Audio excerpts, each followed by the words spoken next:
Hello friends, स्वागत है आपका अपने चैनल क्विक नॉलेज में। कंप्लीट झारखंड जीके सीरीज का ये 9वां वीडियो है। इस सीरीज में हम जनजातीय विद्रोह के बारे में पढ़ रहे हैं। जनजातीय विद्रोह में हम ढाल विद्रोह, कोल विद्रोह, भूमिज विद्रोह, हो विद्रोह, संथाल विद्रोह आदि पढ़ चुके हैं। अगर अभी तक आप ये वीडियो नहीं देखे हैं तो डिस्क्रिप्शन में लिंक दिया हुआ है, जाकर देख सकते हैं। आज हम खरवार आंदोलन के बारे में पढ़ेंगे। खरवार आंदोलन से एग्जाम में हमेशा प्रश्न पूछा जाता है, इसलिए ये काफ़ी इम्पोर्टेंट हो जाता है। इसलिए आप वीडियो को अंत तक ज़रूर देखें ताकि 1 नंबर आपका फिक्स हो जाए।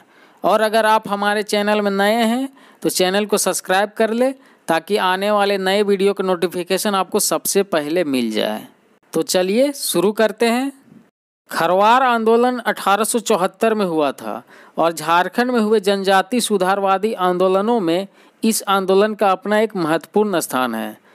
यह आंदोलन शुरू में तो एकेश्वरवाद और सामाजिक सुधार की शिक्षा देता था, लेकिन अपने दमन के ठीक पहले इसने राजस्व बंदोबस्ती की गतिविधियों के विरुद्ध एक अभियान का रूप धारण कर लिया।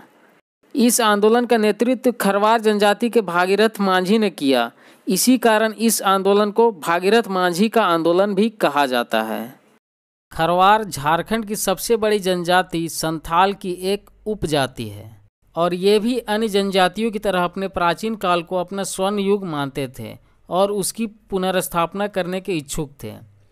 इस प्रकार प्राचीन मूल्यों की पुनर्स्थापना खरवार आंदोलन का मुख्य लक्ष्य था। इस लक्ष्य की प्राप्ति के लिए भागीरथ मांझी ने जो मार्ग अपनाया वह धर्म आधारित और अहिंसक था। गोड्डा जिले के तलडीहा गांव के निवासी भागीरथ मांझी ने इस आंदोलन की शुरुआत 1874 में की। भागीरथ मांझी को बाबा जी के नाम से भी जाना जाता था। उन्होंने घोषणा की कि उन्हें सिंगबोंगा का दर्शन हुआ है और उन्होंने उन्हें बौंसी गांव का राजा नियुक्त किया है। यहाँ आपको बता दें कि सिंगबोंगा आदिवासियों के एक प्रमुख देवता हैं।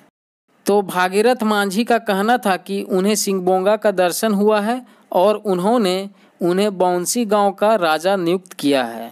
यही कारण था कि उन्होंने स्वयं को राजा घोषित किया और ब्रिटिश सरकार जमींदार को कर नहीं देने की घोषणा की। उन्होंने लोगों पर लगान तय कर दिए और उन्हें रसीद भी दिए और लगान की वसूली करना भी शुरू कर दिया।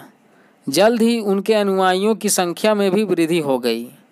उधर ब्रिटिश शासन भी इस बात से बेखबर नहीं था और उसने खरवार आंदोलन के 2 प्रमुख नेता भागीरथ मांझी और ज्ञान परगनैत को गिरफ्तार कर लिया। इनकी गिरफ्तारी के बाद भी आंदोलन रुका नहीं और नवंबर 1877 ईस्वी में दोनों नेताओं को छोड़ दिए जाने के बाद तो आंदोलन ने और जोर पकड़ लिया और यह संथाल परगना की सीमा पार करके हजारीबाग तक फैल गया।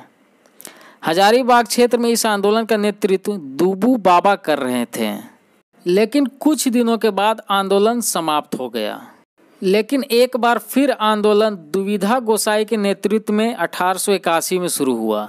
इस बार यह आंदोलन 1881 के जनगणना के विरुद्ध था। आपको बता दें कि 1881 का जनगणना भारत का प्रथम जनगणना था और इसके बाद हर 10 वर्ष में जनगणना होने लगा।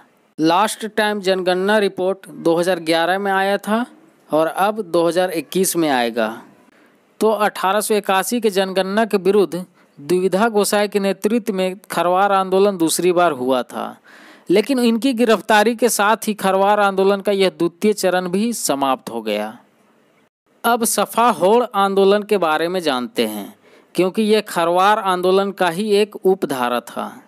सफा होड़ आंदोलन का नेतृत्व लाल हेम्ब्रम कर रहे थे। इन्हें लाल बाबा भी कहा जाता था। लाल हेम्ब्रम ने चारित्रिक शुद्धता पर विशेष बल दिया। इन्होंने अपने अनुयायियों को आंगन में तुलसी का चौरा स्थापित करने, राम नाम जपने, जनेऊ पहनने, मांस मदिरा के सेवन का निषेध आदि का विशेष निर्देश दिया। इन्होंने संथाल परगना में देशोद्धारक दल का भी गठन किया था। तो ये था खरवार आंदोलन और सफा होड़ आंदोलन के बारे में। और इसी प्रकार के परीक्षा उपयोगी वीडियो पाने के लिए हमारे चैनल को सब्सक्राइब जरूर करें। साथ ही वीडियो को लाइक और शेयर करना ना भूलें। तो फिर मिलते हैं नेक्स्ट वीडियो में। वीडियो देखने के लिए धन्यवाद।